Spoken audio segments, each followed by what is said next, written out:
उत्तर प्रदेश देश का बहुत बड़ा राज्य है। ऐसे में यहाँ पर जब कोई भी घटना होती है तो उसको लेकर पूरे देश में चर्चा होती है। सबसे बड़ा सवाल यहाँ पर यह है कि बीते 7-8 सालों में उत्तर प्रदेश में महिलाएं कितनी सुरक्षित हैं। हमारी मौजूदगी बनारस में है और बनारस की महिलाओं से हम सीधे जुड़ेंगे। और सबसे खास बात कि यह ऐतिहासिक स्थल है, हमारे आदर्श रानी लक्ष्मीबाई जी की ये जन्मस्थली है और स्मृति स्थल को भी हम पहले दिखा दें और फिर यहाँ पर मौजूद महिलाओं से हम सीधे जुड़ेंगे और बात करेंगे। देखिए, 7-8 सालों में कहा जा रहा है कि डबल इंजन की सरकार जब से आई है बड़े तेज गति से यहाँ पर विकास हुआ है। मैडम, ये बताइए कि महिलाएं सुरक्षित है? अगर आप 7-8 बजे रात में यहाँ पर निकलेंगी तो कोई दिक्कत नहीं है? मैं अपना उदाहरण दूं आपको? बिल्कुल दीजिए। तो 7-8 बजे क्या, मैं भी एक वर्किंग वुमेन हूँ और मैं कैंटोनमेंट क्षेत्र में रहती हूँ। बहुत पीसफुल एरिया, आप लोग भी गए होंगे। तो मैं 10 बजे 11 बज जाता है जाने में, 2 व्हीलर 4 व्हीलर जब भी जाती हूँ। कभी कोई कठिनाई नहीं, कभी कोई परेशानी नहीं, कोई दिक्कत नहीं। किसी भी क्षेत्र में, काशी में आप चले जाए, आप 80 घाट पे आप देखिए नज़ारा शाम को 8 बजे के बाद। बहुत सारी बहनें हैं जो अपनी परिवार फैमिली के साथ आती हैं, जाती हैं, घूमते। खासकर जो यात्री, महिला यात्रियों की एक बड़ी संख्या काशी में आ रही है और शाम को जो नौका विहार करते हैं, सारी चीज़ें करते हैं, तो पूरी महिलाएं सुरक्षित हैं। तभी तो इस प्रकार से इतनी बड़ी संख्या हो रही है। कितना बदल गया है बनारस बेटियों के साथ, या अपने परिवार की जो भी बच्चियां होंगी उनके साथ भी आप बाहर निकलती होंगी, तो अंतर आया है कुछ? आज हमारे घर के माता पिता निश्चिंत हैं कि उनकी बेटियां जो हैं अगर देर से आ रही हैं तो उन्हें चिंता करने की आवश्यकता नहीं है।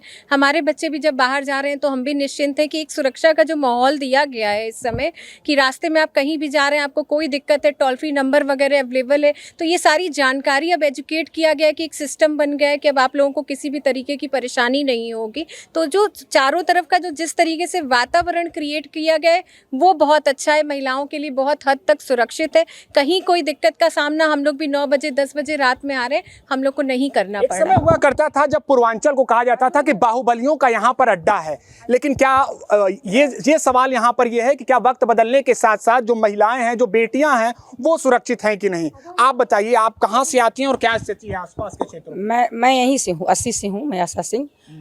अभी मोदी जी के राज में, योगी जी के राज में यहाँ सब लोग सुरक्षित है। मैं अपना बताऊँ, मैं एक बार 2 बजे लंका से आ रही थी। हमसे पूछे लोग कि आप इतनी रात को कैसे जा रही हैं?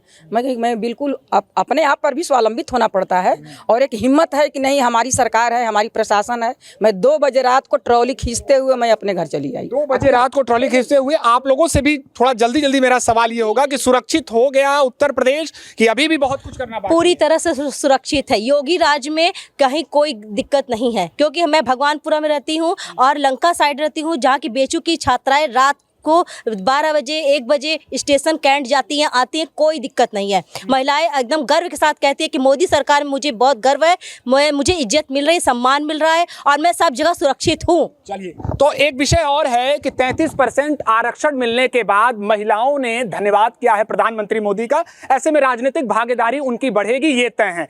इसको लेकर क्या कहेंगे? क्या एक नई दिशा मिली है समाज को? जी बिल्कुल मिली है। अभी लोकसभा में जो हम लोगों की संख्या महिलाओं की 82 होती थी, वर्तमान समय में 33% आरक्षण के बाद 181 संख्या हो जाएगी। मोदी जी ने महिलाओं पे आत्मविश्वास किया है, महिलाओं को नेतृत्व में भी पूर्णतः 33% आरक्षण देकर एकदम भागीदार बनाया। बस अंतिम सवाल, क्या अब बेटियां भी अधिक से अधिक विधानसभा हो, लोकसभा हो, राज्यसभा हो, उसमें पहुंचेंगी और एक नई दिशा मिलेगी समाज को? जी बिल्कुल, मैं इसको बहुत ही अच्छा मानती हूँ कि प्रधानमंत्री जी ने हम महिलाओं के लिए इतना सुंदर ये एक तरह से व्यवस्था दिया है कि शायद कभी ऐसा हुआ ही नहीं था। ये इतिहास में एक स्वर्णिम अक्षरों में लिखा जाएगा। इतिहास में स्वर्णिम अक्षरों में लिखा जाएगा। ऐसे में आने वाले समयों में लोकसभा चुनाव भी है देश में। वैसे देखना होगा कि महिला आरक्षण कानून बनने के बाद यह आगामी चुनाव पर कितना प्रभाव डालता है। एबीपी लाइव के लिए निशांत चतुर्वेदी, वाराणसी।